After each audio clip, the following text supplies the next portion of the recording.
देश को आगे ले जाना है तो पहले युवा में जोश जगाना पड़ेगा। नजर भी बदलेगी और नजरिया भी बदलेगा, मगर पहले सोच में बदलाव लाना पड़ेगा।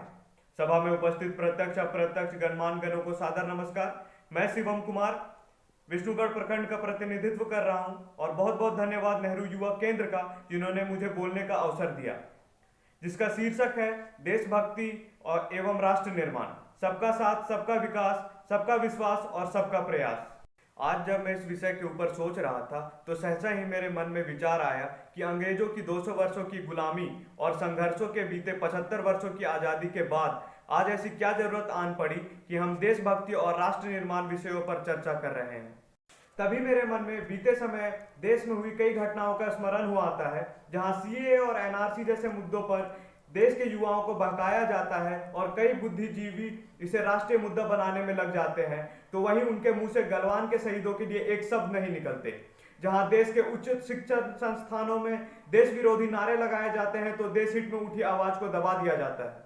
जहां देश के नेता चोरी, डकैती, भ्रष्टाचार जैसे आरोपों के बावजूद खुलेआम घूमते हैं तो भारतीय सेना से सर्जिकल स्ट्राइक का सबूत मांगा जाता है। सवाल यह आता है कि क्या साल में 2 बार तिरंगा झंडा उठा लेने भर से क्या कोई देशभक्त कहलाता है? क्या 26 जनवरी और 15 अगस्त जैसे अवसरों पर स्वतंत्रता सेनानियों को याद कर लेने भर से राष्ट्रभक्ति साबित हो सकती है? क्या स्टेज पर चढ़कर बड़ी बड़ी बातें करने से राष्ट्र निर्माण हो जाएगा? तो प्रश्न यह आता है कि क्या है राष्ट्रभक्ति और यह कैसे राष्ट्र निर्माण में योगदान कर सकता है? तो सुनिए मेरे शब्दों में। राष्ट्रवाद से ऊपर उठकर जो भाव मन में आता है वो है देशभक्ति। अपने परिवार, समाज और अपने देश के लिए समर्पण का भाव है देशभक्ति। अधिकारों के पूर्व देश के प्रति कर्तव्यों को निभाने का भाव है देशभक्ति।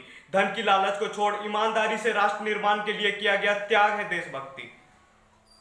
देशभक्ति तब दिखाई देती है जब किसान खेतों में बुआई करते हैं और अदालत में बैठे जज निष्पक्षता के साथ सुनवाई करते हैं। जब कोई राहगीर वक्त की परवाह किए बिना किसी बुजुर्ग को सड़क पार करवाता है और जब कोई दुकानदार पूरी ईमानदारी के साथ जीएसटी में नामांकन फाइल करवाता है। मैं मानता हूं कि जिस देश में हम पैदा हुए वहां जाति, धर्म, पंथ, मजहब आदि ने हमें बांट रखा है, परंतु जब बात देश की आती है तो हमारा केवल एक ही जाति, पंथ, धर्म, मजहब है, वह है भारत। और अंत में मैं अपने अभिभाषण की समाप्ति चंद्रशेखर आजाद के ऊपर लिखी एक कविता से करना चाहूंगा। महायज्ञ का शेखर नायक गौरव भारत भू का है, जिसका भारत की जनता से रिश्ता आज लहू का है।